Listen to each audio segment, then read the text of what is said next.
اعوذ باللہ من الشیطان الرجیم بسم اللہ الرحمن الرحیم رب اشرح لی صدری ویسر لی امری واحلل عقدۃ من لسانی یفقہوا قولی۔ حضرت عبداللہ بن عمرو سے روایت ہے کہ رسول پاک صلی اللہ علیہ وآلہ وسلم نے فرمایا، روزہ اور قرآن دونوں بندے کی سفارش کریں گے۔ روزہ کہہ گیا، میرے رب، میں نے اسے دن کے وقت کھانے اور پینے سے روک دیا تھا، اس کے متعلق میری سفارش کو قبول فرما۔ اور قرآن مجید کہے گا، اے میرے پروردگار، میں نے اسے رات کو نیند سے روکا تھا، لہذا میری سفارش قبول فرما، اور دونوں کی سفارش کو قبول کر لیا جائے گا۔ الحمدللہ۔ تیسرا پارہ الحمدللہ شروع کریں گے۔ یہ رسول ہیں جن میں سے ہم نے بعض کو بعض پر فضیلت دی ہے، ان میں سے وہ بھی ہیں جن سے اللہ تعالیٰ نے کلام کیا، اور ان میں سے بعض کے درجے بلند کیے، اور ہم نے عیسیٰ ابن مریم کو واضح دلائل عطا کیے، اور ہم نے ان کو روح القدوس کے ساتھ قوت دی، اور اگر اللہ تعالیٰ چاہتا تو ان کے بعد آنے والے اپنے پاس واضح نشانیاں آنے کے بعد آپس میں نہ لڑتے، لیکن انہوں نے اختلاف کیا، پھر ان میں سے کوئی ایمان لایا اور ان میں سے کسی نے کفر کیا۔ اگر اللہ تعالیٰ چاہتا تو وہ آپس میں نہ لڑتے، لیکن اللہ تعالیٰ جو ارادہ کرتا ہے وہ کر لیتا ہے۔ سب سے پہلے تو رسولوں کا ذکر ہے۔ ہم میں سے کسی کے لیے بھی یہ جائز نہیں ہے کہ کسی رسول کو کسی رسول کے مقابلے میں پیش کریں، اگرچہ اللہ نے ہر رسول کو کوئی خاص صفت سے نوازا، جیسے کلیم اللہ تھے جن سے اللہ تعالیٰ نے کلام کیا، اسی طرح روح اللہ ہے، اور حضرت ابراہیم علیہ السلام ہے جن کو اللہ تعالیٰ نے کیا کہا، خلیل اللہ کہا۔ تو رسول سب کے سب اللہ تعالیٰ کے بے حد قیمتی ہے، اور ہمارا ایمان اس وقت تک مکمل ہی نہیں ہے جب تک کہ ہم سب رسولوں پر ایمان نہ لے آئیں۔ ہم میں سے کوئی ایسا نہیں ہے جو یہ کہے کہ فلاں رسول پر میں ایمان لاتا ہوں، فلاں پہ نہیں۔ ایک رسول کا انکار گویا سب رسولوں کا انکار۔ اور اللہ تعالیٰ نے روح القدوس سے کس کو کہا کہ میں نے ان کو خاص طور پر مدد دی اور قوت دی؟ حضرت عیسیٰ ابن مریم کو اللہ تعالیٰ نے بے انتہا ایسے معجزات عطا کیے جن کا کوئی تصور بھی نہیں کر سکتا، یہاں تک کہ کہا کہ میں نے انہیں مثل قیامت بنایا، یعنی قیامت کے قریب جو اللہ کا معجزہ ہوگا کہ اللہ مردوں کو زندہ کریں گے، تو یہی حضرت عیسیٰ علیہ السلام کو معجزہ بھی دیا گیا کہ وہ مردوں کو زندہ کرتے تھے۔ اور اللہ نے کہا کہ اگر اللہ چاہتا تو وہ واضح نشانیاں آنے کے بعد اختلاف نہ کرتے، قرآن میں، کتابوں میں، رسولوں میں، لیکن اللہ نے کسی پر کوئی جبر نہیں کیا۔ اس زمین میں انسان کا امتحان جو ہے وہ اس کا اختیار ہے کہ اللہ نے ہر شخص کو قوت اور اختیار دے کر پیدا کیا اور اس کو نیکی اور بدی میں تمیز سکھا دی۔ اب یہ انسان کا اپنا اختیار ہے کہ وہ نیکی کا راستہ اختیار کرتا ہے یا برائی کا راستہ اختیار کرتا ہے۔ اللہ تعالیٰ جو ارادہ کرتا ہے وہ کر لیتا ہے، یعنی اللہ نے اس معاملے میں جبر کو پسند نہیں کیا کہ اللہ زبردستی پکڑ کر لوگوں کو دین کے راستے پر چلائے، بلکہ اللہ نے اختیار کی قوت دے کر اس کو آزمایا۔ اے لوگو جو ایمان لائے ہو، اس میں سے خرچ کرو جو ہم نے تمہیں رزق دیا ہے، اس سے پہلے کہ وہ دن آئے جس میں نہ خرید و فروخت ہوگی اور نہ ہی کوئی دوستی چلے گی اور نہ ہی کوئی شفاعت ہوگی، اور کافر ہی ظلم کرنے والے ہیں۔ رسول پاک صلی اللہ علیہ وسلم نے فرمایا، تم میں سے کون ہے جسے اپنے وارث کا مال اپنے مال سے بھی زیادہ عزیز ہو؟ تو صحابہ کرام نے کہا، اللہ کے رسول صلی اللہ علیہ وسلم، ہمیں تو اپنا مال ہی زیادہ عزیز ہے۔ آپ نے فرمایا، تمہارا مال تو بس وہی ہے جو تم نے کھایا، خرچ کیا، اور تم نے پہنا اور ختم کیا، اور جو تم نے اللہ کے راستے میں دے دیا اور اس کو آخرت میں ذخیرہ کیا۔ باقی جو مال بچ گیا وہ تمہارا نہیں، بلکہ وہ تو تمہارے وارثوں کا ہے۔ آگے قرآن پاک کی وہ آیت آ رہی ہے جس کے بارے میں اللہ کے رسول صلی اللہ علیہ وآلہ وسلم نے فرمایا کہ قرآن کی بزرگ اور عظیم آیت، اور فرمایا سورہ البقرہ میں ایک آیت ہے جو قرآن کی تمام آیات کی سردار ہے، جس گھر میں وہ پڑھی جاتی ہے شیطان اس گھر سے بھاگ جاتا ہے، اور وہ آیت الکرسی ہے۔ اور فرمایا شیطان سے حفاظت کرنے والی، جنت میں لے جانے والی آیت ہے۔ اور رسول پاک صلی اللہ علیہ وسلم نے فرمایا کہ ہر وہ شخص جو فرض نماز کے بعد اس آیت کو پڑھے اور اس کی عادت بنا لے تو اس کے اور موت کے درمیان صرف جنت اور اس کے درمیان صرف موت کا فاصلہ ہے، ادھر وہ مرا اور ادھر جنت میں۔ ہر فرض نماز کے بعد جو اس کو عادت بنا لے. اللہ تعالیٰ ہم سب کو یہ عادت عطا فرمائے. اللہ لا الہ الا هو الحی القیوم. اللہ تعالیٰ وہ ہے کہ اس کے سوا کوئی معبود برحق نہیں ہے. وہی زندہ ہے, ہمیشہ قائم رہنے والا ہے. نہ اس کو اونگ آتی ہے اور نہ ہی اس کو نیند آتی ہے. اونگ, نیند, یہ سب دیکھیں ایک عیب کی چیزیں ہیں, اور یہ صرف مخلوقات کے اندر ہے کہ اگر وہ کچھ دیر نہیں سوئیں گے تو کیا ہوگا, ان کو اونگ آنے لگ جائے گی, ان کے کاموں میں نقص پڑ جائے گا, خود ان کی باڈی, ان کے جسم میں وہ طاقت ہی نہیں رہ جائے گی. تو یہ سب چیزیں اسی سے پتہ چلتا ہے کہ ہم مخلوق ہیں, ہمارے پاس کوئی طاقت نہیں ہے. لیکن اللہ ہر طرح کے عیب سے پاک ہے. نہ کوئی نیند کی ضرورت ہے اللہ تعالیٰ کو, یہاں تک کہ کسی قسم کی اونگ بھی نہیں. اور آسمانوں اور زمین میں جو کچھ بھی ہے سب اسی کا ہے. کون ہے جو اس کی اجازت کے بغیر اس کے پاس شفاعت کرے؟ اللہ کا جلالی انداز دیکھیں کہ اللہ نے کہا ہے کوئی جو اللہ کی اجازت کے بغیر اس کے پاس شفاعت کر سکے. سورہ رات میں ہم پڑھیں گے کہ فرشتے تک بھی, حالانکہ انہوں نے کوئی گناہ نہیں کیا, وہ اللہ کی نوری مخلوق ہے, لیکن اللہ کے حکم کے آگے یا قیامت کے دن خود وہ تھر تھر کام رہیں گے, ان پر لرزہ طاری ہوگا. تو اللہ نے کہا ایسا دن ہے کہ کسی مخلوق میں یہ جرت نہیں ہے کہ وہ میرے اذن کے بغیر کسی قسم کی کوئی شفاعت کر سکے. اور وہ جانتا ہے جو کچھ ان کے آگے ہے, جو کچھ ان کے پیچھے ہے, وہ اس کے علم میں سے کسی چیز کا احاطہ نہیں کر سکتے.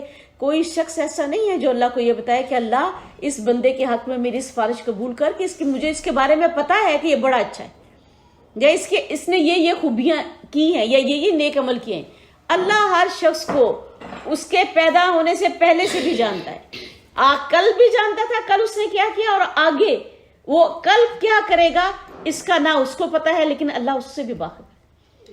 تو ہر وہ چیز, کوئی ایسی چیز نہیں ہے کہ جو خدا کی معلومات میں اضافہ کر سکے. اللہ ماضی سے واقف ہے, حال سے واقف ہے, مستقبل سے واقف ہے. تو پھر سفارش کی ضرورت کہاں پہ رہے گی جب اللہ ہی سب کچھ جانتا ہے.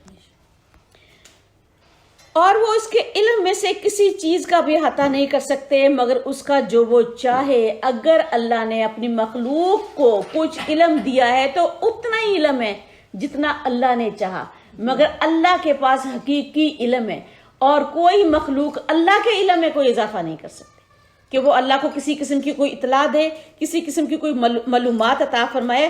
ہر علم میں سے اللہ نے انسانوں کو اتنا ہی حصہ عطا کیا جتنا اللہ تعالیٰ نے چاہا.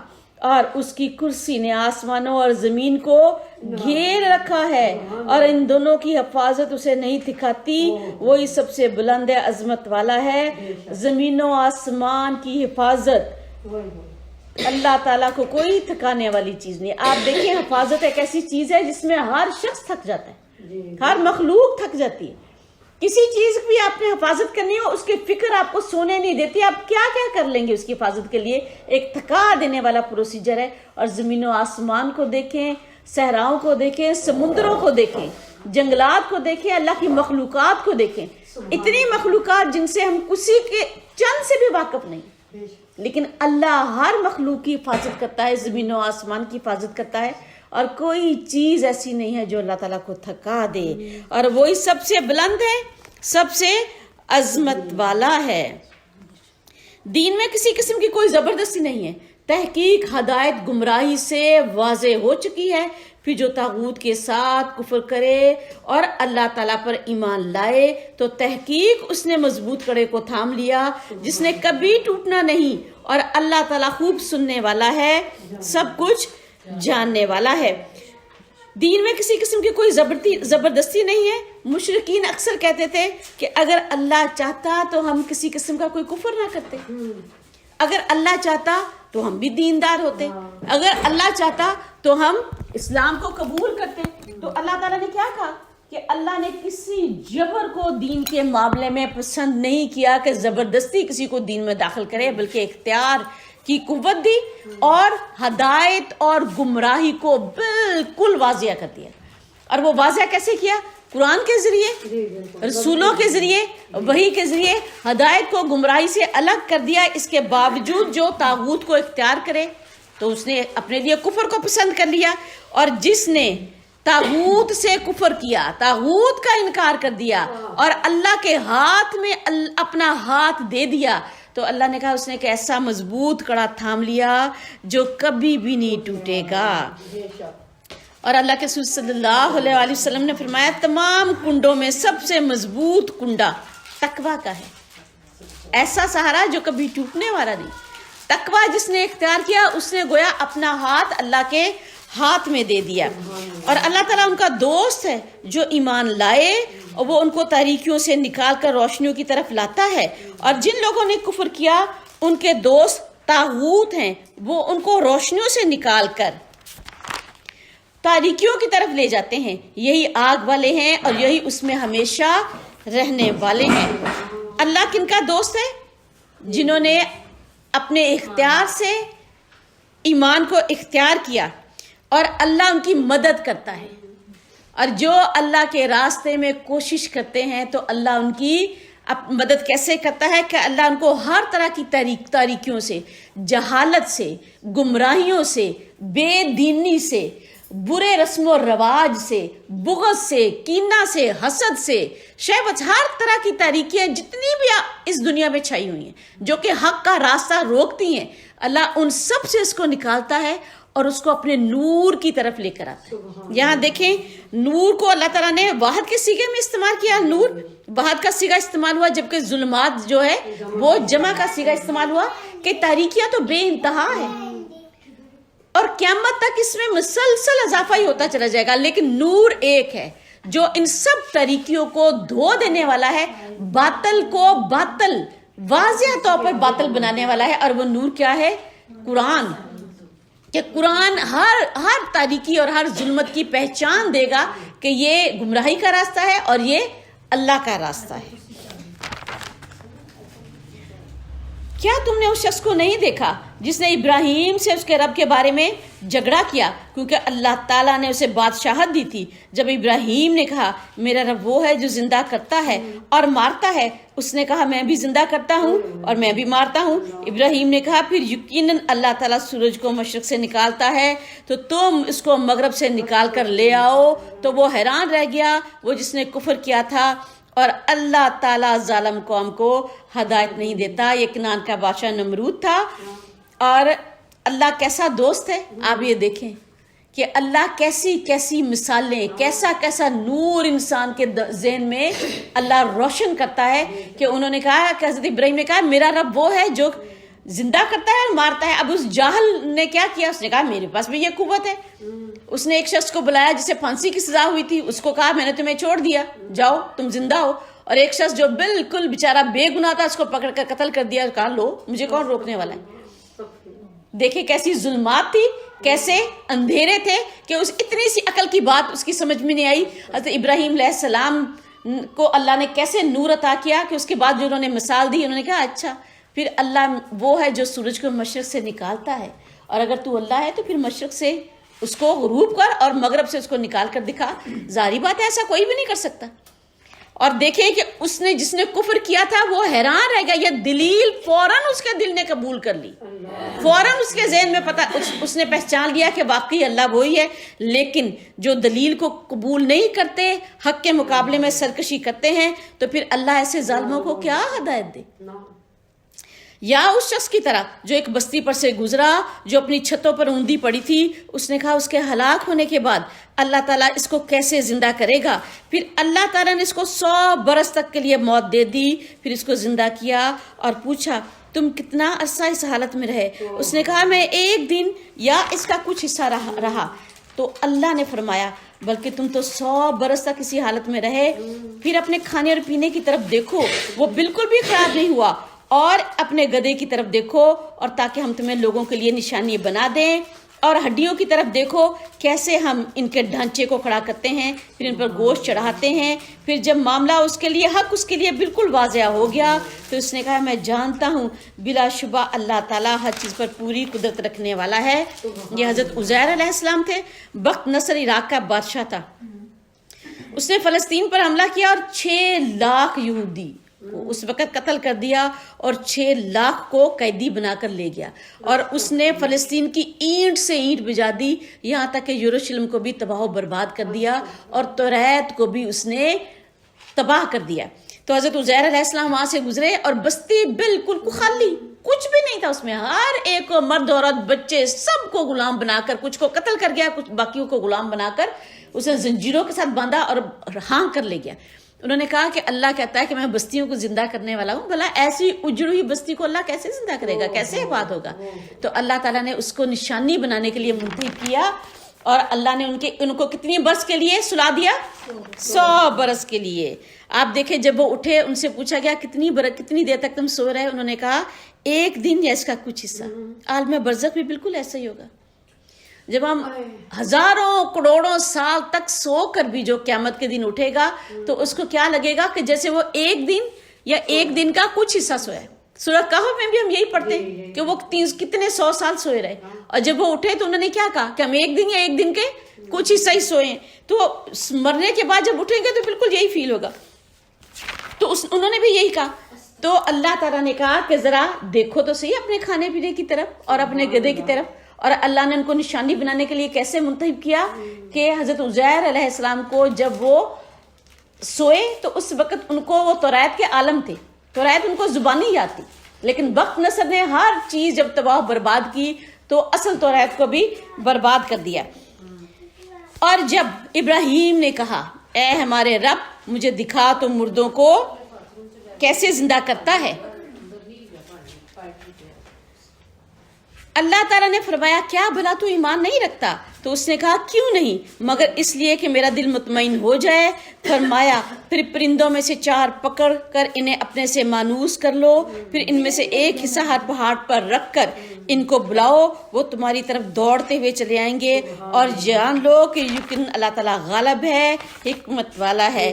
سور پھونکا جائے گا تو اللہ کی ایسی مخلوق اپنی قبروں سے نکلے گی اور اپنے اس پوائنٹ کی طرف جہاں حشر کے دن کے لیے اس کی جگہ مقرر ہے. اللہ نے کہا تیر لگے ہوئے نشان کی طرح بھاگتی ہوئی اپنے اس جگہ پہ جا کر اس جگہ پر پہنچے. تو ایسے ہی اللہ نے ان کو معجزہ دکھایا کہ اللہ کیسے مردہ کو زندہ کرے گا. تو ان کو بلایا، جب اس طرح تمام پہاڑوں پر ایک گوشت کے ٹکڑے، ایک جو پرندہ ذبح کیا اس کے گوشت کے ٹکڑے کئی پہاڑوں پر رکھ دیے، پھر وہ سبھی اسی طریقے کے ساتھ ایک آواز دی اور بھاگتے ہوئے حضرت ابراہیم علیہ السلام کی طرف آ گئے. انفاق کی بہت ہی اچھی مثال ہے جو آگے ہم پڑھیں گے. جو لوگ اپنا مال اللہ تعالیٰ کی راہ میں خرچ کرتے ہیں ان کی مثال ایک دانے کی مثال کی طرح ہے جو 7 سٹے اگائے، ہر سٹے میں 100 دانے ہوں، اور اللہ تعالیٰ جس کے لیے چاہتا ہے کئی گنا بڑھاتا ہے، اور اللہ تعالیٰ وسعت والا اور خوب جاننے والا ہے. دیکھیں ایک دانہ جو بویا جائے پھر اس پہ سے ہوتے ہوتے 7 سٹے نکلیں، اور ہر سٹے میں کتنے دانے ہوں؟ 100 دانے ہوں. تو دیکھیں ایک روپیہ اگر کسی نے اللہ کے راستے میں اخلاص کے ساتھ دیا تو قیامت کے دن وہ کس قدر کم از کم کتنے اجر کو پالے گا؟ 700 گنا تک.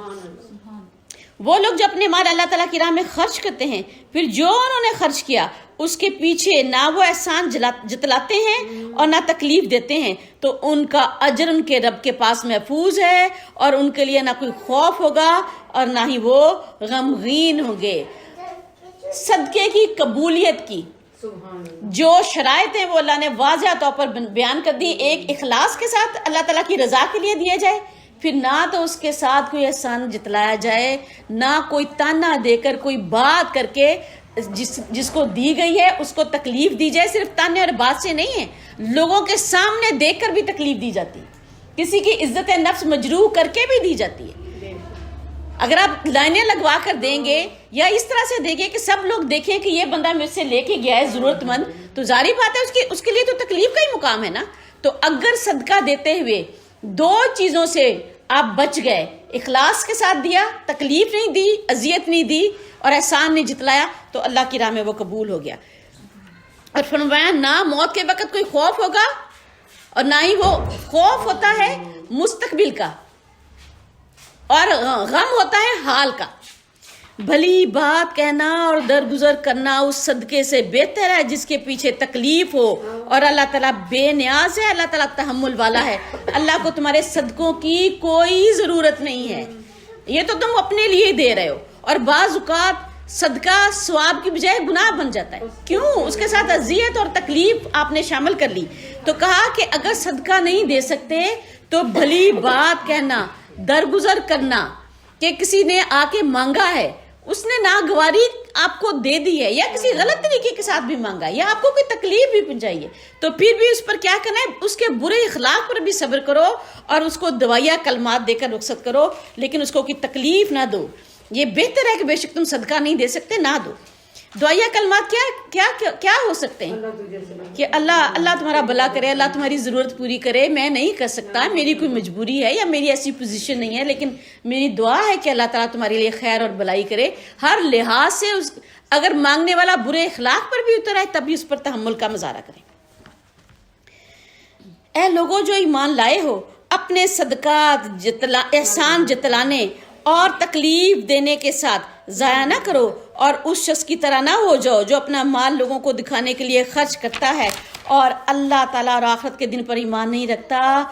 تو اس کی مثال اس چکنے پتھر کی مثال کی طرح ہے جس پر مٹی ہو، پھر اسے زور کی بارش پہنچے تو اس کو صاف چٹان چھوڑ جائے. جو انہوں نے کمایا اس میں سے کسی چیز پر بھی وہ قدرت نہیں رکھتے، اور اللہ تعالیٰ کافر قوم کو ہدایت نہیں دیتا. سب سے پہلے تو یہ دیکھیں کہ اللہ تعالیٰ نے کہا کہ وہ شخص جو اپنا مال دے کے احسان جتلاتا ہے، دوسرے کو تکلیف دیتا ہے اور اپنا مال لوگوں کو دکھانے کے لیے خرچ کرتا ہے، ریاکاری کے ساتھ کام لیتا ہے، تو وہ کون سا شخص ہے جس کا آخرت کے دن پر کوئی ایمان ہی نہیں ہے. تو مومن مسلمان یہ کر ہی نہیں سکتا. یہ کرتا ہی وہ ہے جس کا آخرت کے دن پر کوئی ایمان نہیں ہے، جس نے ریاکاری کے ساتھ اس لیے دیا تاکہ وہ اس کی ٹور ہو، لوگ اس کی مشہورت ہو اور لوگ اس کی تعریف کریں. تو دنیا میں تعریف ہو گئی، لیکن آخرت میں اب اس کا کچھ بھی حصہ باقی نہ رہا. اور اس کی مثال اللہ نے کیا دی؟ جیسے کوئی بڑا ہی چکنا قسم کا پتھر ہو، اس کے اوپر خوب مٹی جم گئی ہے، اور کوئی شخص اس مٹی میں پودا لگا دے تو کیا وہ پودا گرو ہو سکتا ہے؟ ظاہری بات ہے وہ پودا کہاں سے گرو ہوگا؟ اس کی تو کوئی جڑ ہی نہیں ہے. اور زور کی بارش پڑی تو کیا ہوگا؟ وہ ظاہری بات ہے مٹی اڑ گئی، مٹی ساری صاف ہو گئی اور وہ پتھر چکنا کا چکنا ویسے کا ویسا رہ گیا. اور جو کچھ بھی انہوں نے کمایا تھا تو یہ کمائی کیا انہوں نے اپنی قدرت سے حاصل کی تھی، یہ تو اللہ تعالیٰ نے انہیں دی تھی. تو اللہ کافر قوم کو ہدایت نہیں دیتا. اور جو لوگ اللہ تعالیٰ کی رضا چاہنے اور اپنے دلوں میں ایمان کی ثابت قدمی کے لیے اپنے مال خرچ کرتے ہیں، ان کی مثال ایک ایسے باغ کی مثال کی طرح ہے جو بلندی پر ہو، اسے زور کی بارش پہنچے تو وہ اپنا پھل دوگنا لائے، پھر اگر اسے زور کی بارش نہ پہنچے تو ہلکی پھوار ہی کافی ہے، اور جو کچھ تم عمل کرتے ہو اللہ تعالیٰ اس کو دیکھنے والا ہے. یہ اس کی مثال ہے جو اللہ تعالیٰ کی رضا حاصل کرنے کے لیے کہ اللہ مجھ سے راضی ہو جائے، اور دوسرا اس کی نیت کیا ہو کہ اللہ تعالیٰ میرے یقین کو ثابت قدمی عطا فرمائے. اور یقین کیا کس کو اللہ نے کہا؟ ایمان کو. ایمان اللہ اس کی جڑ میرے دل میں پختہ کر دے اور مجھے آخرت کے دن پر ثابت قدمی عطا فرمائے اس کی. کہ اگر وہ کوئی خرچ کرتا ہے، فرض کریں ایک باغ ہے اور وہ بڑا بلندی پر ہے، وہ کوئی پودا نہیں ہے بلکہ پورا باغ ہے اور وہ بڑی بلندی پر ہے، پھر اگر اس کو زور کی بارش پہنچی تو ظاہری بات ہے وہ اپنا پھل کتنا لے کر آئے گا؟ عام باغ کی نسبت جو کہ نیچے ہے، پستیوں میں ہے، اور بارش بھی زور کی نہیں ہے، ہلکا تھوڑا بہت، وہ اس کے مقابلے میں دوگنا پھل لے کر آئے گا. لیکن اگر فرض کریں بارش بہت زور کی بھی نہیں ہوئی، ہلکی پھلکی فوار ہی پڑ گئی، تب بھی وہ اعلیٰ کوالٹی کا پھل لے کر آئے گا. اور یہاں پہ اللہ نے کیا کہا؟ زور کی بارش سے مراد کیا ہے؟ انتہائی جذبہ خیر، کمال درجے کی نیک نیتی، اور اس نیک نیتی کے ساتھ خیرات دینا، اور اللہ تعالیٰ سے راضی ہونے کی امید رکھنا. اور ہلکی فوار سے کیا مراد ہے؟ کہ ایسی خیرات جس کے اندر بہت زیادہ جذبہ خیر تو نہیں ہے لیکن وہ بہرحال ایمان کی پختگی اندر موجود ہے، اور وہ اللہ تعالیٰ کو راضی رکھنے کے لیے دی گئی ہے. دونوں صورتوں میں وہ پھل لے کر ہی آنے والی ہے اور اس کا کوئی مال ضائع ہونے والا نہیں ہے. اللہ ہمیں ایسا ہی صدقہ کرنے کی توفیق عطا فرمائے. کیا تم میں سے کوئی یہ پسند کرتا ہے؟ اب یہ اس کی مثال آ گئی جس نے صدقہ کیا اور پھر اس کو جتا دیا، یا اس نے جو کچھ صدقہ کیا وہ دنیا میں ریاکاری کے لیے کیا اور آخرت اس کی نیت نہیں تھی. کیا تم میں سے کوئی یہ پسند کرتا ہے کہ اس کے لیے کھجوروں اور انگوروں کا ایک ایسا باغ ہو جس کے نیچے سے نہریں بہتی ہوں اور اس کے لیے اس میں ہر طرح کے پھلوں میں سے ہوں اور اس تک بڑھاپا پہنچ جائے اور اس کے لیے کمزور بچے ہوں پھر اس باغ تک ایک ایسا بھگولا پہنچے جس میں آگ ہو پھر وہ جل جائے. اس طرح اللہ تعالیٰ تمہارے لیے آیات کو واضح کرتا ہے تاکہ تم غور و فکر کرو. اس نے صدقہ خیرات کیا, اس نے کوئی ہاسپٹل بنایا یا اس نے یتیم خانہ کھولا یا اس نے کوئی نیکی کا کام کیا, اس کی نیت یہ تھی کہ اس نے الیکشن لڑنا تھا, اس نے شو آف ہونا تھا, اس نے شہرت کرنی تھی یا واہ چاہتا تھا یا ریاکاری اس کے اندر تھی, تو ایسے شخص کی مثال جس نے صدقہ دیا یا اس کو جتا دیا تو فرمایا کہ اپنی بربادی کی, اپنی نیکیوں کا باغ اس کی جو ہی مرے گا اس کو پتہ چلے گا زندگی میں جتنے بھی نیکیوں کے بغات لگائے تھے سب برباد ہو گئے, کچھ بھی اس میں باقی نہیں ہے. نیکیوں کی بربادی کا حسرت انگیز منظر اس وقت دیکھیں گے جب نہ تو اب ان کے پاس کوئی وقت ہے کہ وہ دوبارہ سے اس کو لگا لیں کیونکہ واپسی تو ممکن ہی نہیں ہے, نہ ان کی کوئی مدد کرنے والا ہے, نہ ان کے پاس کوئی قوت ہے, اور وہ یہ سب کچھ اس وقت ہوگا جب کوشش کے عمل کے دروازے بند ہو چکے ہوں گے اور وہ اس وقت سب سے زیادہ نیکیوں کے محتاج ہوں گے. اس سے بھی زیادہ بڑھ کر تکلیف دہ بات وہ ہوگی کہ وہ لوگ جن سے دنیا میں دشمنیاں کی تھی, جو دنیا میں اچھے نہیں لگتے تھے, جن سے دنیا میں بغض تھا, حسد تھا, اپنے ہاتھوں اپنی نیکیاں اٹھا کر ان لوگوں کو دینی پڑیں گی جن سے دنیا میں ہم نے ان کی چگلیاں کی تھی, غیبت کی تھی اور ان کی عزتیں خراب کی تھی, اور ہم چاہتے تھے کہ یہ عزت والے نہ ہو بلکہ ان کی عزت خراب ہو جائے. تو ایسی بربادی کا منظر اپنی آنکھوں کے سامنے دیکھیں گے کہ اپنی نیکیاں اٹھا کر ایسے لوگوں کو دینی پڑیں گی. اے لوگو جو ایمان لائے ہو, تم نے جو پاکیزہ چیزیں کمائی ہیں ان میں سے خرچ کرو, اور اس میں سے بھی جو ہم نے تمہارے لیے زمین سے نکالا ہے, اور اس میں سے بھی جو تم خرچ کرتے ہو, اور ردی چیز کا ارادہ نہ کرو اور تم خود اس کو لینے والے نہیں ہو مگر یہ کہ تم اس میں چشم پوشی کر جاؤ, اور جان لو یقیناً اللہ تعالیٰ بے نیاز ہے, اللہ تعالیٰ قابل تعریف ہے. اللہ تعالیٰ صرف پاک مال کو پاک نیت کے ساتھ قبول کرتا ہے. اللہ کسی ایسے مال کو قبول نہیں کرتا جو حرام ذرائع کے ساتھ کمایا جائے. اور پھر اللہ نے کیا کہا کہ جو کچھ زمین سے نکالتے ہو, کھیت میں بیج تم ڈالتے ہو, ہل تم چلاتے ہو, مگر فصلیں اگانا تمہارے اختیار میں نہیں ہے, اس کو اللہ اگاتا ہے. تو پھر اس مال میں سے اللہ کا حصہ نکالو, لیکن ایسا نہ کرو کہ ردی چیزیں اللہ کے راستے میں دیتے جاؤ. جو غلہ خراب ہو گیا, بارش سے خراب ہو گیا, یا جو جانور بیمار ہو گیا, یا جو ایسی چیز جو تم خود اپنے لیے پسند نہیں کرتے اس کو کسی دوسرے کو دے دو اور سمجھو کہ میں نے اللہ کے لیے دے دیا. تو یہ دیتے ہوئے یاد رکھو کہ تم اصل میں اس شخص کو نہیں دے رہے, بلکہ یہ مال تم کس کو دے رہے ہو؟ اللہ تعالیٰ کو دے رہے ہو. اور شیطان تمہیں مفلسی سے ڈراتا ہے اور تمہیں بے حیائی کا حکم دیتا ہے, اور اللہ تعالیٰ تمہیں اپنی طرف سے مغفرت اور فضل کا وعدہ دیتا ہے, اور اللہ تعالیٰ وسعت والا سب کچھ جاننے والا ہے. شیطان کا کام کیا ہے؟ ہمیشہ آپ کو مستقبل کا خوف دلانا. ایسا مت کرو, اپنی آخرت, اپنے بڑھاپے کے لیے کچھ سامان جمع کر لو, اپنے مشکل وقت کے لیے کچھ سامان جمع کر کے رکھو.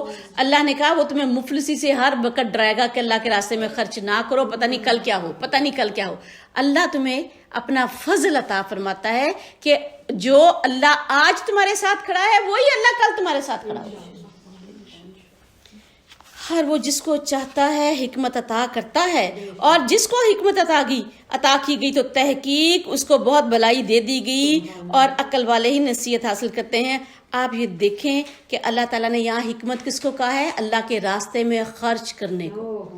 یہاں مال کو, انفاق فی سبیل اللہ کو اللہ تعالیٰ نے کہا گویا جس نے انفاق فی سبیل اللہ کیا اور وہ شیطان کے ڈراوے میں نہیں آیا, تو اس کا مطلب کیا ہے کہ اس کو اللہ نے حکمت عطا کی. تو حکمت صرف یہی نہیں ہے کہ قرآن ایک حکمت ہے ہر اس چیز کو گھیرے ہوئے جو ہمیں اللہ تعالیٰ کی طرف لے کے جاتی ہے اور ہمیں طاغوت کے راستے سے الگ کر دیتی ہے. حضرت ابن عباس نے کہا کہ قرآن کی سمجھ بوجھ حکمت ہے، اور حکمت سے مراد کیا ہے؟ اللہ کی معرفت، اللہ کا ڈر، اللہ کی خشیت، شکر کی توفیق، احسان کی پہچان، قرآن کا فہم، دین کی فکر کرنا، قرآن کی تلاوت کرنا، اور نیکی اور بلائی کی توفیق ہونا، حلال اور حرام کی تمیز، قول اور فعل کا ایک ہونا. تو یہ ساری چیزیں، انفاق فی سبیل اللہ، صحیح بصیرت، قوت فیصلہ، یہ سب چیزیں کیا ہیں؟ حکمت ہیں. اور فرمایا اللہ نے جس کو حکمت دی اس کو گویا خیر کثیر عطا فرمایا. رسول پاک صلی اللہ علیہ وآلہ وسلم نے فرمایا حکمت مومن کی گمشدہ میراث ہے. میراث کس کو کہتے ہیں؟ جو میرے باپ سے، میری والدہ سے مجھے ورثہ ملا ہے، تو وہ صرف میرا ہے اور کسی کا نہیں. تو حکمت مومن کی میراث ہے، وہ جہاں سے اسے پائے اس کو حاصل کرے. قطعاً اس بغض میں نہ پڑے کہ میں نے کسی یہودی سے علم نہیں حاصل کرنا، میں نے کسی عالم سے، میں نے کسی اپنے فلاں رشتہ دار سے علم حاصل نہیں کرنا، میں نے اس عیسائی سے نہیں علم حاصل کرنا، میں نے کافر کے. حکمت مومن کی گمشدہ میراث ہے، جہاں سے چاہے اس کو، جہاں سے بھی اس کو ملے اسے حاصل کرے. اور جو کچھ بھی تم خرچ کرتے ہو یا کوئی بھی نظر تم مانتے ہو تو یقیناً اللہ تعالیٰ اس کو جانتا ہے، اور ظالموں کے لیے کوئی بھی مددگار نہیں ہے. اگر تم صدقہ اعلانیہ دو تو کیا ہی اچھا ہے، اور اگر تم انہیں چھپا کر دو محتاجوں کو تو وہ تمہارے لیے بہتر ہے، اور وہ اللہ تعالیٰ تمہاری برائیوں میں سے کچھ کو تم سے دور کر دے گا، اور جو تم عمل کرتے ہو اللہ تعالیٰ اس کی خوب خبر رکھنے والا ہے. صدقہ اعلانیہ دو تو کیا ہی اچھا ہے. تو ایسا صدقہ جس سے دوسروں کو موٹیویشن ملے، وہ اعلانیہ بھی ہم دے سکتے ہیں. جیسے کوئی کنواں کھدوا دینا، کوئی درخت صدقہ جاریہ کے طور پر لگوا دینا، کوئی ویلفیئر کا کام کر دینا، ہاسپٹل بنانا، کوئی سڑک تعمیر کرنا، کسی گٹر کا ڈھکنا رکھوا دینا، یہ سب اللہ نے کہا بہت ہی اچھے کام ہیں. اور اگر چھپا کر دو، جیسے کسی شخص کو دینا ہے، جب انڈیویجول دینا ہے کسی شخص کو، تو اس کے متعلق حکم ہے کہ اس کو ایسے دو کہ دائیں ہاتھ کو دو تو بائیں ہاتھ کو بھی اس کی خبر نہ ہو. اور اللہ نے کیا کہا کہ محتاجوں کو دو تو وہ تمہارے لیے بہتر ہے. تو اللہ اس کے ذریعے تمہاری برائیوں میں سے کچھ کا لفظ ہے کہ اس کے ذریعے تمہاری برائیوں میں سے کچھ کو تم سے دور کر دے گا. یاد رکھیں حقوق العباد تلافی کے بغیر معاف نہیں ہوتے. اللہ تعالیٰ اپنے حقوق اللہ پھر بھی معاف ہو سکتے ہیں، لیکن حقوق العباد کے متعلق جو کوتاہی ہوگی وہ صرف اور صرف معافی اسی صورت میں ہے جب اس کی تلافی کر دی جائے. تو یاد رکھیں کہ حقوق العباد تلافی کے بغیر معاف نہیں ہوتے. اور جو عمل تم کرتے ہو، یعنی تم نے کس نیت کے ساتھ کیا، کتنے اخلاص کے ساتھ کیا. تمہاری نیت علانیہ دینے سے یہ تھی کہ اسے دوسرے بھی دیں، اور خاموشی کے ساتھ دینے کی نیت یہ تھی کہ دوسرے کی عزت نفس مجروح نہ ہو. تو اللہ اس سے خوب باخبر ہے. ان کی ہدایت تمہارے ذمہ نہیں ہے، لیکن اللہ تعالیٰ جسے چاہتا ہے ہدایت دیتا ہے. اور مال میں سے جو کچھ تم خرچ کرو گے تو تمہاری اپنی ہی جانوں کے لیے ہے، اور تم اللہ تعالیٰ کی رضا تلاش کرنے کے لیے ہی خرچ کرتے ہو. اور مال میں سے جو کچھ تم خرچ کرو گے اس کا پورا بدلہ تمہیں دیا جائے گا، اور تم پر ظلم نہیں کیا جائے گا. اللہ کے رسول کے ذمہ صرف اور صرف پہنچا دینا ہے. اللہ نے کہا کہ دین کی سمجھ اور ہدایت دینا صرف اللہ ہی دے سکتا ہے، اور جس کے دل میں خیر اور بھلائی ہوتا ہے، اور جو اللہ کے راستے کے لیے راستے میں کوششیں کرتے ہیں، اللہ ضرور انہیں اپنے راستے دکھاتا ہے. یہ اللہ کا اس قرآن میں وعدہ ہے.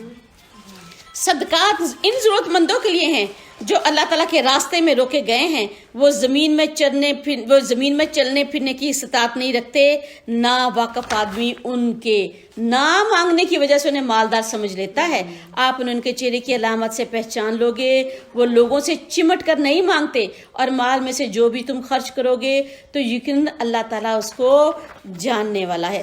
صدقات کن کے لیے ہے؟ جو اللہ کے راستے میں روکے گئے ہیں، یعنی جو دین کی تعلیم حاصل کر رہے ہیں اور وہ کوئی نہیں، کمائی کا کوئی ان کے پاس سورس نہیں ہے. جیسے اصحاب صفا کہ وہ ہر وقت اللہ کے رسول صلی اللہ علیہ وسلم کی صحبت میں رہتے تھے، اور انہوں نے اپنے آپ کو دین کے لیے وقف کر لیا تھا. جیسے ابو ہریرہ کہ میں نے دین سیکھنا ہے اور اسی کے لیے میں نے اپنا تمام وقت لگا دینا ہے. اور اس کے علاوہ وہ لوگ جن کے چہرے ہی آپ کو بتاتے ہیں کہ ان کو مدد کی ضرورت ہے. چہروں کا رنگ، چہروں پہ چھائی ہوئی زردی، چھائی ہوئی چھائیاں اور ان کا چہرے بتا رہے ہوتے ہیں کہ وہ ضرورت مند ہے. آپ دیکھیں اپنے ارد گرد کتنے ریڑھی چلانے والے, کتنے وہ کین والے جو مشقت کے ساتھ کینے بھر بھر کر 20-30 روپے کے لیے کہاں سے کین بھرتے ہیں, پھر طاقت کے ساتھ اس کو اٹھا کے اپنے گھروں تک پہنچاتے ہیں. کتنی مشقت کا کام ہے. تو یہ سب کون لوگ ہیں جن کے چہرے بتاتے ہیں کہ ضرورت مند ہے, اور وہ کسی سے چمٹ کر نہیں مانگتے. تو اللہ نے کہا کہ خود بتا رہے ہوتے ہیں ان کے چہرے, ان کے حالات کہ وہ ضرورت مند ہے. تو ان کو اس سے پہلے کہ وہ آپ سے مانگے ان تک پہنچے اور ان کے لیے ان کو صدقات دیں. جو لوگ اپنے مال رات اور دن چھپا کر اور کھلے ہوئے خرچ کرتے ہیں تو ان کے لیے ان کا اجر ان کے رب کے پاس ہوگا, اور ان کے لیے نہ کوئی خوف ہوگا اور نہ ہی وہ غمگین ہوں گے. دیکھیں صدقات کیا ہے, رنج اور غم کا علاج ہیں, رنج اور غم کو دور کرنے والے ہیں, اور صدقہ تو آنے والی مصیبت کو بھی ٹالنے والا ہے.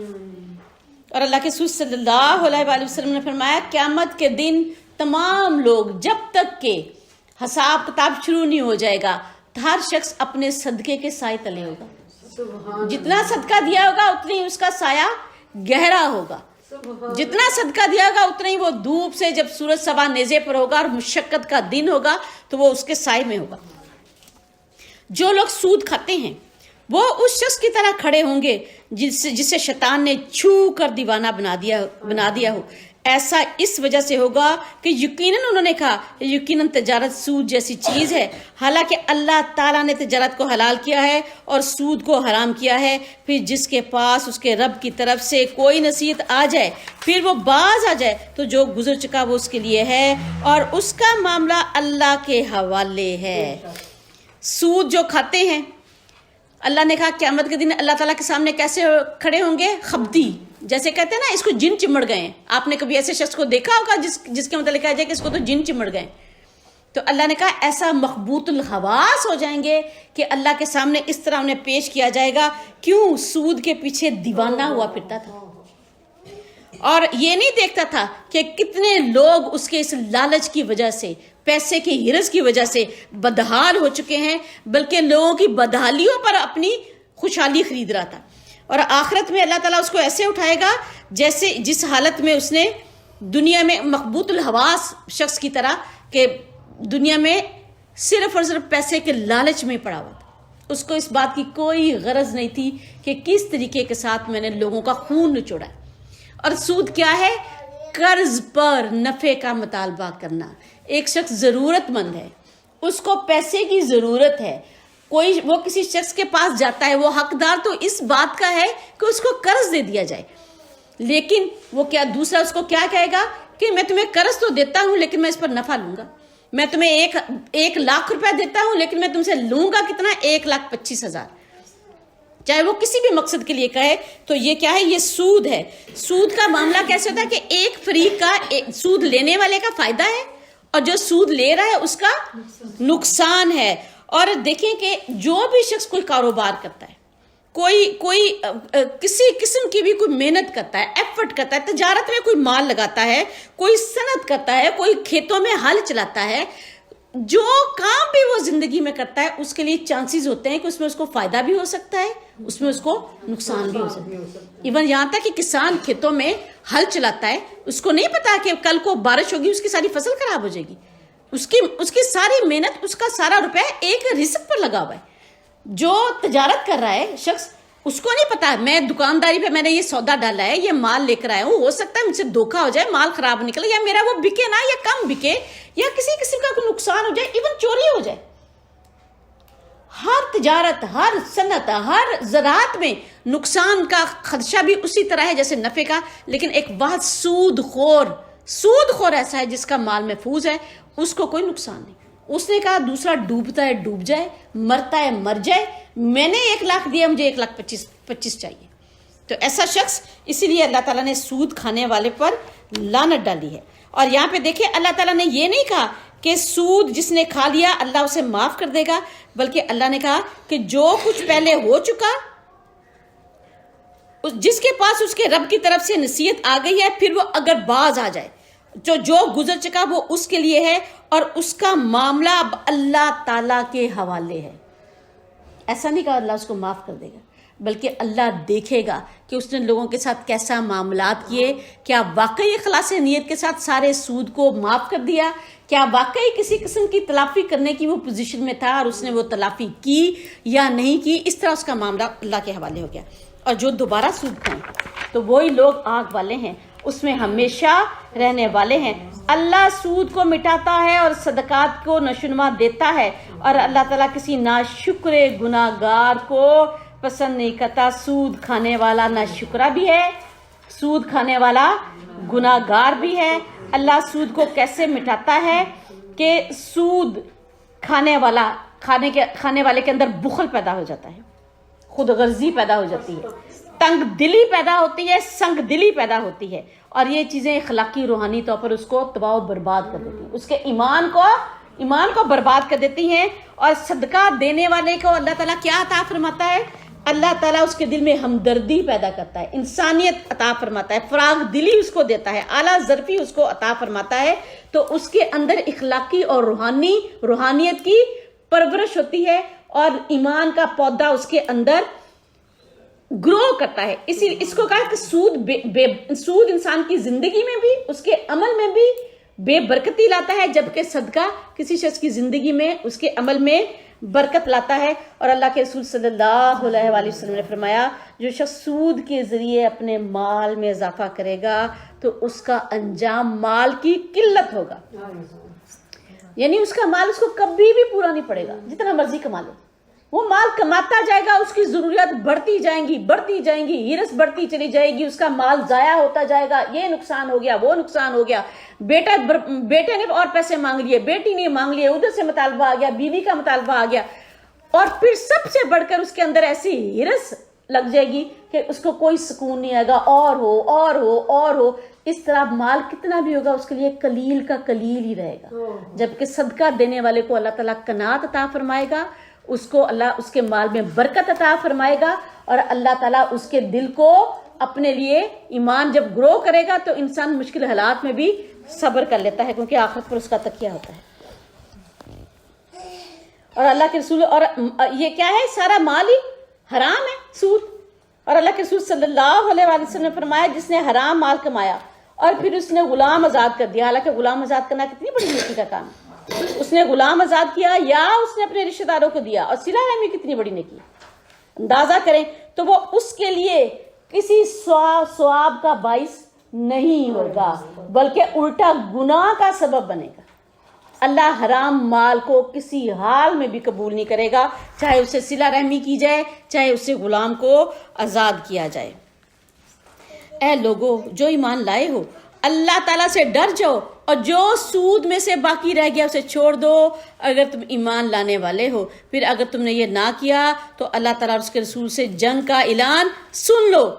اللہ کے رسول سے کوئی جنگ کر کے جیت سکتا ہے؟ تو سود کرنے والا کبھی اللہ سے نہیں جیت سکے گا، اپنے آپ کو برباد کر لے گا. اور اگر تم نے توبہ کر لی تو یاد رکھو تمہارے لیے تمہارے مالوں کا اصل ہے، یعنی جو سود ہے صرف وہی لوگ ہیں، اس سے اضافی تم نہیں لے سکتے. اور نہ تم کسی پر ظلم کرو اور نہ تم پر ظلم کیا جائے. اور اگر وہ مقروض تنگ دست ہو تو اس کو آسانی تک مہلت دینا ہے، اور یا یہ کہ تم قرض کو ہی معاف کر دو تو وہ تمہارے لیے بہتر ہے. اگر تم جانتے ہو، اگر تمہیں کچھ پتا ہو کہ کتنا کتنا کتنا آخرت میں تمہارے لیے یہ بہتر ہو جائے گا کہ جس نے تم سے قرض لیا ہے، افضل طریقہ تو یہ ہے کہ اگر وہ نہیں دے سکتا تو اس کو معاف ہی کر دو.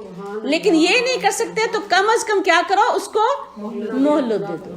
اللہ کے رسول صلی اللہ علیہ وآلہ وسلم نے فرمایا قیامت کے دن ایک شخص کو لایا جائے گا اور وہ اللہ کے آگے کھڑا ہوگا، اور اللہ اس سے کہے گا کہ مجھے اس کے متعلق جہنم کا فیصلہ ہو جائے گا. تو اللہ اس کو کہے گا کہ مجھے اپنی کوئی ایک نیکی ایسی بتاؤ کہ میں تمہیں جنت میں اس کی وجہ سے داخل کر دوں. تو وہ کہے گا اللہ جب میں کسی کو قرض دیتا تھا تو وہ اگر تو قرض نہیں دے سکتا تھا تو میں اس کو معاف کر دیتا تھا، اور اگر وہ مجھ سے مہلت مانگتا تھا تو میں اس کو مہلت دے دیتا تھا. تو اللہ تعالیٰ کہے گا کہ جا میری جنت میں داخل ہو جا. اندازہ کریں یہ کتنی بڑی نیکی ہے. اور اللہ کے رسول صلی اللہ علیہ وآلہ وسلم نے فرمایا جب میں معراج پر گیا تو میں نے جنت کے دروازے پر لکھا ہوا دیکھا کہ صدقہ دینے کا ثواب 10 گنا ہے اور قرض دینے کا ثواب 18 گنا ہے. کیوں؟ جب انسان صدقہ کرتا ہے نا تو وہ اپنی آخرت کے لیے کرتا ہے, اس کو واپسی کی کوئی امید وہ اپنے دل میں رکھتا بھی نہیں ہے. لیکن جب وہ قرض دیتا ہے تو اس سے ایک تو جو قرض لینے کے لیے آیا ہے وہ ضرورت مند ہے, اس کی ضرورت پوری ہوئی ہے, اور وہ جب قرض دیتا ہے اس کے دل میں کئی باتیں ہوتی ہیں, پتہ نہیں مجھے واپس ملے گا نہیں ملے گا, دے سکے گا نہیں دے سکے گا, ڈوب جائے گا کہ واپس مل جائے گا. تو وہ بڑی سوچ بچار کر کے مشقت کے ساتھ قرض دیتا ہے. تو فرمایا اگر اس قرض دینے کا ثواب صدقہ دینے سے بھی زیادہ ہے. اندازہ کریں کتنی بڑی بات ہے. اور پھر معاف کرنے کا اجر و ثواب کیا ہوگا. اور اس دن سے ڈر جاؤ جس میں تم اللہ تعالیٰ کی طرف لوٹائے جاؤ گے, پھر ہر شخص کو پورا پورا بدلہ دے دیا جائے گا جو اس نے کمایا, اور ان پر ظلم نہیں کیا جائے گا. آگے آیت دین شروع ہو رہی ہے جو قرآن پاک کی سب سے بڑی آیت ہے. اس آیت پر آپ غور کریں, یہ گواہ بنانے کا اصول اللہ نے اس آیت میں بیان کیا ہے کہ جب آپ نے قرض کسی سے لینا ہے یا قرض دینے والا ہے تو اس کو کن اصولوں پر قرض کا معاملہ کرنا ہے. تو یہ قرض میں گواہ بنانے کا اصول اللہ نے بتائے ہیں, نہ کہ گواہی دینے کا اصول.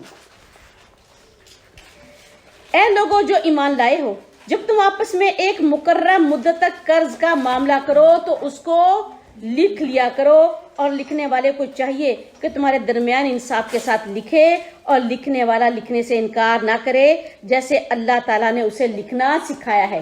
سکھایا کس نے ہے؟ الرحمن علم القرآن علامہ تو یہ سب چیزیں اللہ تعالیٰ نے ہمیں سکھائی ہیں. لکھنا بھی اللہ نے سکھایا ہے, قلم اللہ تعالیٰ نے بنایا ہے. تو اللہ نے کہا کہ یہ اس کا ایک طرح کا اللہ نے اس کو لکھنا سکھایا, تو اگر کوئی اس کی مدد لینا چاہتا ہے تو اس کو مدد دو. پھر چاہیے کہ وہ اسی طرح لکھے, اور چاہیے کہ وہ شخص جو قرض لینے والا ہے جس کے ذمہ حق آتا ہے اور اپنے رب اللہ تعالیٰ سے ڈر جائے اور اس میں سے کچھ بھی کمی نہ کرے. پھر جس شخص کے ذمہ حق ہو اگر وہ نہ سمجھ یا ضعیف ہو یا خود لکھوانے کی استطاعت نہ رکھتا ہو تو اس کے ولی کو چاہیے کہ وہ انصاف کے ساتھ لکھوائے, اور اپنے مردوں میں سے اس پر 2 کو گواہ بنا لو. پھر اگر 2 مرد نہ ہو تو 1 مرد اور 2 عورتیں ان گواہوں میں سے جن کو تم پسند کرتے ہو. تو قرض لیتے وقت ایک تو اللہ نے حکم دیا کہ اپنے قرض کو لکھ لو. دوسرا جس کو لکھنے کے لیے کہا جائے کہ مجھے یہ کام لکھ دو وہ اس کا انکار نہ کرے. اور دوسرا قرض لکھوانے کی ذمہ داری کس کی ہے؟ جو قرض لینے کے لیے آیا کہ میں فلاں بن فلاں کا اتنا قرض دار ہوں. اور اگر وہ نہیں لکھ سکتا تو اس کا جو بھی ولی اس کا بنا ہے, پھر اس کے لیے وہ گواہ کس کو بنائے؟ جن کو تم خود پسند کرتے ہو, یا مرد دونوں پسند تو یہی ہے, لیکن اگر مرد نہیں ہے تو 1 مرد اور 2 عورتیں جن کو بھی تم پسند کرتے ہو, تاکہ ان دونوں میں سے اگر ایک بھول جائے تو دوسری سے یاد کرائے. اور گواہ انکار نہ کریں جب بھی وہ گواہی کے لیے بلائے جائیں, اور قرض چاہے چھوٹا ہو یا بڑا ایک مقررہ مدت تک اس کو لکھنے میں سستی نہ کرو. یہ اللہ تعالیٰ کے نزدیک زیادہ انصاف والا ہے, اور گواہی کے لیے زیادہ سیدھا طریقہ ہے, اور زیادہ قریب ہے کہ تم شک میں نہ پڑو کہ اتنا لیا تھا یا اتنا دیا تھا, اتنی مدت تھی یا اتنی مدت تھی.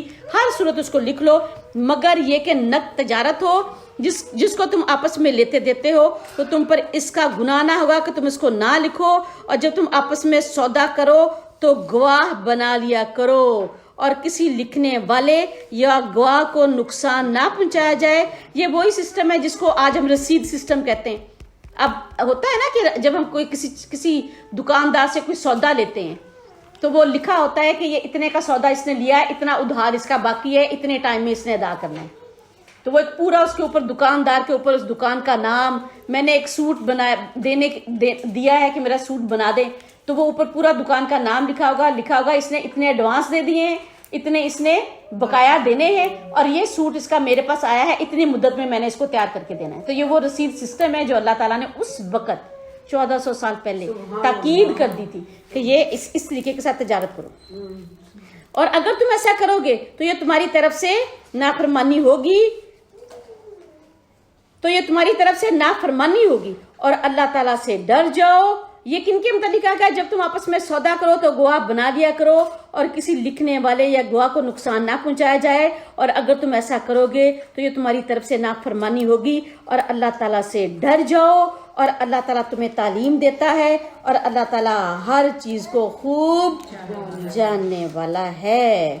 اللہ کے رسول صلی اللہ علیہ وآلہ وسلم نے فرمایا، جو شخص قرض دیتے ہوئے یا کوئی ایسا معاملہ کرتے ہوئے، تجارتی معاملہ کرتے ہوئے لکھواتا نہیں ہے، تو اگر اس کا مال ضائع ہو جائے تو اسے اس پر کوئی اجر نہیں ملے گا، اور اگر وہ مقروض کے حق میں بد دعا کوئی کرے تو تب بھی اللہ تعالیٰ اس کی بد دعا کو قبول نہیں کرے گا۔ کیوں؟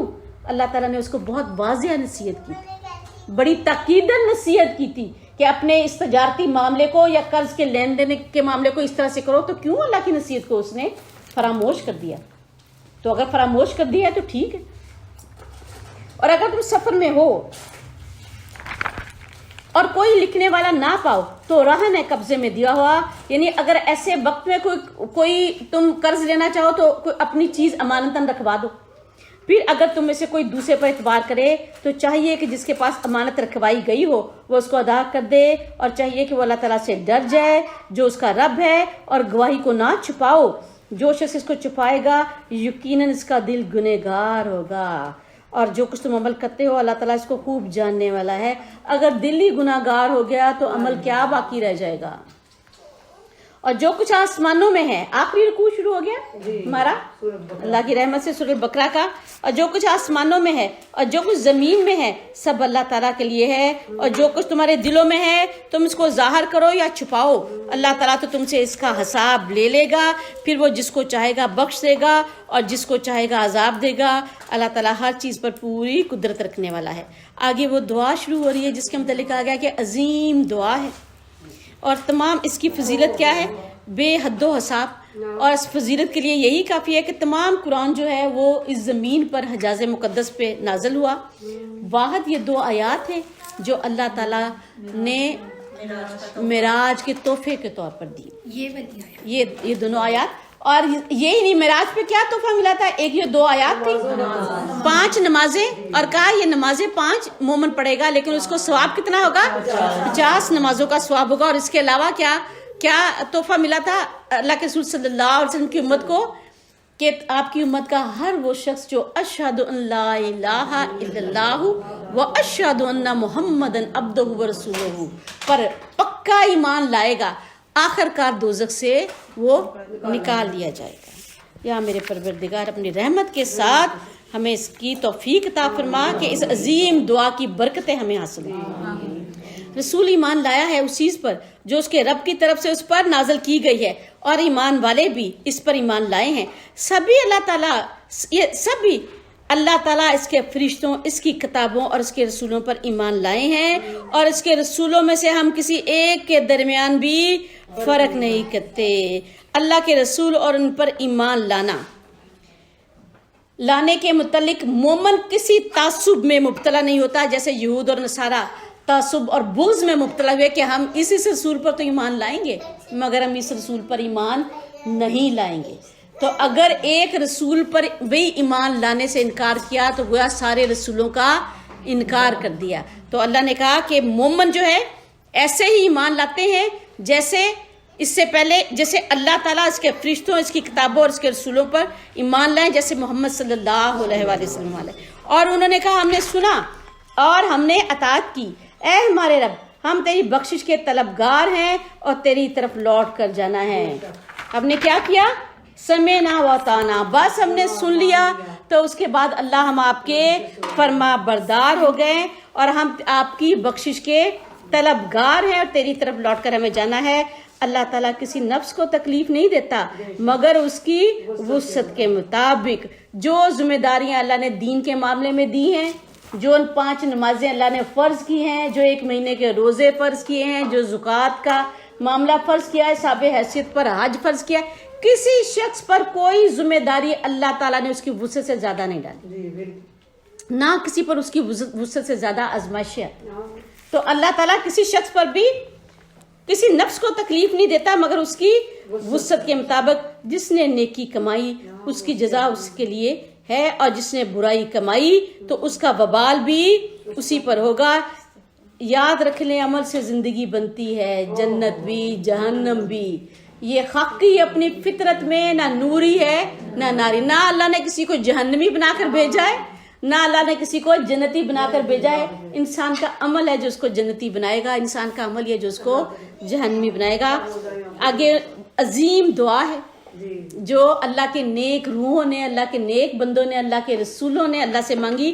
اے ہمارے رب, اگر ہم بھول جائیں یا غلطی کریں تو اللہ ہمارا مواخذہ نہ کیجیے گا. اور اے ہمارے رب, ہم پر اس طرح کا بوجھ نہ ڈالیے گا جیسا بوجھ تم نے ہم سے پہلے کے لوگوں پر ڈالا. یعنی آزمائشوں سے بچنے کی دعا ہے. اور اگر کوئی آزمائش آ جائے تو اس میں ناکامی سے بچنے کی دعا ہے کہ اللہ ایسی آزمائشیں نہ ڈالیے گا, اللہ ایسے امتحانوں میں نہ ڈالیے گا اللہ جیسے کہ ہم اس میں فیل ہو جائیں. اور اے ہمارے رب, ہم پر وہ بوجھ بھی نہ ڈالیے گا جس کی ہم میں طاقت نہ ہو, اور ہم سے درگزر فرمائیے گا اور ہمیں بخش دیجیے گا اور ہم پر رحم فرمائیے گا. بے شک اللہ تو ہی ہمارا مولا ہے اور پھر کافر قوم کے مقابلے میں ہماری مدد فرما. الحمدللہ. یا میرے پروردگار, ہمیں ہماری اس دعا کو ہم سب کے حق میں اللہ قبول فرما. سورہ البقرہ کمپلیٹ ہوئی اللہ پاک کی رحمت کے ساتھ. اور اللہ کے رسول صلی اللہ علیہ وآلہ وسلم نے انہی 2 آیات کے متعلق کہا کہ جو صبح کے وقت ان 2 آیات کو پڑھے گا اس کے لیے کافی ہو جائیں گی, اور جو رات کے وقت سونے سے پہلے ان 2 آیات کو پڑھے گا تو بھی وہ اس کے لیے کافی ہو جائیں گی. اور میں آپ کو کہتی ہوں یہ پورا رکوع اس سے پہلے کی ایک آیت کو بھی یاد کریں اور نماز میں اس کی تلاوت کریں. سورہ آل عمران شروع کریں گے. سورہ البقرہ سے نہایت گہرا ربط ہے, اور آپ دیکھیں ان کا قرآنی نام بھی ہے کہ الف لام میم سے سورہ البقرہ شروع ہوتی ہے, الف لام میم سے ہی سورہ آل عمران شروع ہوتی ہے. اور اللہ کے رسول صلی اللہ علیہ وآلہ وسلم نے ان دونوں صورتوں کو کن کے ساتھ تشبیہ دی تھی؟ شمس سے اور قمر سے, اور فرمایا دونوں صورتیں حشر کے دن 2 بدلیوں کی صورت میں ظاہر ہوں گی اور اپنے پڑھنے والوں کی سفارش کریں گی کہ اللہ انہوں نے مجھے پڑھا تھا, اللہ ان کو بخش دے تو ان کی سفارش کو قبول کیا جائے گا. اور اگر آپ دیکھیں تو سورہ بقرہ کا موضوع کیا ہے؟ ایمان. اور سورہ آل عمران کا موضوع ہے اسلام. اور سورہ البقرہ میں یہود کی ہسٹری کو بیان کیا گیا تھا, سورہ آل عمران میں نصارہ کو مخاطب کیا گیا اور نصارہ کی ہسٹری کو ان کے سامنے بیان کیا گیا. حضرت عمر فاروق رضی اللہ تعالیٰ عنہ سے روایت ہے کہ انہوں نے کہا ہم اللہ کے رسول صلی اللہ علیہ وآلہ وسلم کی مجلس میں موجود تھے کہ ایک شخص آیا اور ہم نے اس کو دیکھا. وہ ہمارے علاقے میں سے نہیں تھا, ہم نے اس سے پہلے اس کو کبھی نہیں دیکھا تھا. اس نے سفید براق لباس پہنا تھا, اس کے لباس پر کسی قسم کی کوئی شکن نہیں تھی اور اس کے چہرے پر کسی تھکاوٹ کے کوئی آثار نہیں تھے. جیسے سفر کر کے انسان کے چہرے پر تھوڑی سی ہوتی ہے نا تھکاوٹ, وہ سیدھا اللہ کے رسول صلی اللہ علیہ وآلہ وسلم کی طرف گیا, آپ کے سامنے, بالکل آپ کے سامنے ایسے بیٹھ گیا کہ اس نے اپنے یہ گھٹنے اللہ کے رسول صلی اللہ علیہ وآلہ وسلم کے گھٹنوں کے ساتھ جوڑ لیے, اور جوڑنے کے بعد کہا اللہ کے رسول صلی اللہ علیہ وآلہ وسلم مجھے یہ بتائیے کہ ایمان کیا ہے؟ تو اللہ کے رسول نے کہا کہ ایمان یہ ہے کہ تو اللہ پر, اللہ کے رسولوں پر, اللہ کے فرشتوں پر, اللہ کی کتابوں پر, اللہ کے آخرت کے دن پر اور جزا اور تقدیر پر ایمان لائے. اس نے کہا اللہ کے رسول آپ نے بالکل سچ کہا. پھر اس نے کہا اللہ کے رسول مجھے بتائیے اسلام کیا ہے؟ تو آپ نے فرمایا اسلام یہ ہے کہ تو نماز پڑھے, تو رمضان کے روزے رکھے اور زکوٰۃ عطا کرے, اور پلر آف اسلام حج کرے اور جہاد کرے. ٹھیک اسلام. تو اس نے کہا اللہ کے رسول صلی اللہ علیہ وآلہ وسلم آپ نے بالکل ٹھیک فرمایا. اس نے کہا اللہ کے رسول احسان کیا ہے؟ آپ نے فرمایا احسان یہ ہے کہ تو اللہ کی عبادت اس طرح سے کرے کہ جیسے تو اللہ کو دیکھ رہا ہے, یا کم از کم ایسی اللہ کی عبادت کرے کہ اللہ تجھے دیکھ رہا ہے. اس نے کہا اللہ کے رسول آپ نے سچ فرمایا پھر اس نے کہا اللہ کے رسول صلی اللہ علیہ وسلم یہ بتائیے قیامت کب آئے گی؟ آپ نے فرمایا، آپ مسکرائے اور آپ نے فرمایا قیامت کے بارے میں جس سے پوچھا جا رہا ہے وہ بھی اتنا ہی جانتا ہے جتنا جو سوال کرنے والا جتنا جانتا ہے اتنا ہی بتانے والا جانتا ہے. یعنی قیامت کے بارے میں نہ مجھے معلوم ہے نہ آپ کو معلوم ہے، تو ہاں میں آپ کو قیامت کی کچھ نشانیاں ضرور بتا سکتا ہوں. اور اللہ کے رسول صلی اللہ علیہ وسلم نے فرمایا قیامت کے نزدیک کیا واقعات رونما ہوں گے؟ ننگے پاؤں، ننگے بدن پھرنے والے بدو بلند و بالا عمارتیں بنانے میں ایک دوسرے سے مقابلہ کریں گے. آج دیکھ لیں ایسا ہی ہے نا. نمبر 2 کہ لونڈی آقا کو جنم دے گی، یعنی دنیا سے جو غلامی ہے ختم ہو جائے گی اور کوئی شخص کو غلام نہیں بنایا جائے گا، ہر شخص آزاد ہو جائے گا. اور اس نے کہا اللہ کے رسول آپ نے سچ فرمایا. یہ کہہ کر وہ شخص کھڑا ہوا اور اسی طرح بغیر ادھر ادھر دیکھے واپس چلا گیا. ہم سب ہکے بکے حیرانی کے ساتھ اللہ کے رسول کو دیکھ رہے تھے. تو اللہ کے رسول نے اس کے جانے کے بعد کہا کیا تم جانتے ہو یہ کون تھا؟ انہوں نے کہا اللہ اور اللہ کے رسول ہی بہتر جانتے ہیں. آپ نے فرمایا یہ جبرائیل امین تھے جو تمہیں دین سکھانے کے لیے آئے تھے. سورہ آل عمران. بسم اللہ الرحمن الرحیم. الف لام میم اللہ لا الہ الا هو الحی القیوم. یہی 2 آیات ہم نے کس میں پڑھی ہیں؟ آیت الکرسی میں. تو سورہ البقرہ اور سورہ آل عمران جوڑے کی صورت میں ہے. اس نے حق کے ساتھ تم پر کتاب نازل کی ہے جو اس سے پہلے والی کتابوں کی تصدیق کرنے والی ہے، اور اس نے توراۃ اور انجیل نازل کی ہے اس سے پہلے لوگوں کے لیے ہدایت، اور اس نے فرقان نازل کیا. یقیناً جن لوگوں نے اللہ تعالیٰ کی آیات کے ساتھ کفر کیا ان کے لیے شدید عذاب ہے، اور اللہ تعالیٰ غالب ہے اور اللہ تعالیٰ انتقام لینے والا ہے. ابھی ہم نے اللہ کی صفات رحمان اور رحیم پڑھی، یہاں عزیز ذو انتقام. اللہ تعالیٰ کی ایک صفت ذو انتقام ہے، انتقام لینے والا ان لوگوں سے جنہوں نے ظلم کیا. اور وہ ظلم کیا ہے؟ شرک ظلم ہے. یقیناً اللہ تعالیٰ سے کوئی چیز چھپی ہوئی نہیں ہے، نہ زمینوں میں اور نہ آسمانوں میں. وہ ذات ہے جو رحموں میں تمہاری صورتیں بناتا ہے جیسی وہ چاہتا ہے. کوئی معبود برحق نہیں مگر وہی غالب ہے، کمال حکمت والا ہے. کوئی ہے ایسا جو رحموں میں کوئی صورت بنا سکے؟ ماں اپنے بچے کو پیدا کرتی ہے لیکن اس کو کچھ پتہ نہیں ہوتا کہ اس کے بچے کی آنکھیں کیسی ہوں گی، ناک کیسا ہوگا، ہونٹ کیسا ہوگا، کیسی صورت بن کر وہ باہر آئے گا. تو کچھ نہیں، یہ صرف اور صرف اللہ ہے جو کہ رحموں میں صورتیں بناتا ہے. وہ ذات ہے جس نے تم پر کتاب نازل کی، اس میں سے بعض محکم آیات ہیں جو کتاب کی اصل ہیں اور دوسری متشابہ آیات ہیں. پھر جن لوگوں کے دلوں میں کجی ہے، ٹیڑھ ہے، وہ تو فتنے کی تلاش میں اور اس کے اصل معنی کی تلاش میں ان میں سے متشابہ آیات کے پیچھے لگ جاتے ہیں، حالانکہ وہ اس کے اصل معنی کی حقیقت اللہ تعالیٰ کے سوا کوئی نہیں جانتا. محکم آیات کیا ہیں؟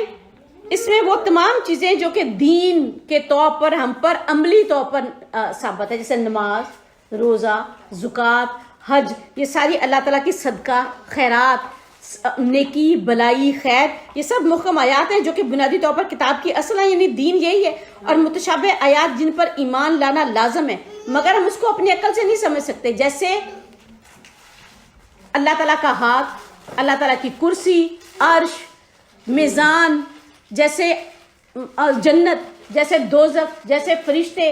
ہم تخیل کے ساتھ اس کے کچھ نہ کچھ ایجدو یا کوئی تخیل تو اپنے ذہن میں لا سکتے ہیں، لیکن ایسا نہیں ہو سکتا کہ ہم اس کے اصل تک پہنچیں یا حقیقی طور پر ہمیں پتہ چل جائے کہ فرشتے کی صورت ایسی ہوتی ہے، حقیقی طور پر ہم میزان کے متعلق جان جائے کہ میزان ایسا ہوگا. تخیل ہمارا موجود ہے، ہم اس کو سمجھ سکتے ہیں اپنی عقل کے ساتھ. ہم اپنے تخیل سے، اپنی روحانی قوت سے ان پر ایمان رکھتے ہیں لیکن ان کی حقیقت سے ہم واقف نہیں ہیں. جبکہ محکم آیات وہ ہیں جن کی حقیقت سے ہم واقف ہیں کہ نماز پڑھنی ہے، زکوٰۃ دینی ہے، روزہ رکھنا ہے، حج کرنا ہے، نیکی اور بلائی اور خیر کے کام کرنے ہیں. تو اللہ نے کہا جو ایمان والے ہیں وہ تو محکم آیات پر عمل کرتے ہیں اور وہ متشابہ آیات پر ایمان لاتے ہیں، لیکن جن کے دلوں میں فتنہ ہے نا، ٹیڑھ ہے، وہ کیا کرتے ہیں؟ محکم آیات کو چھوڑ دیتے ہیں،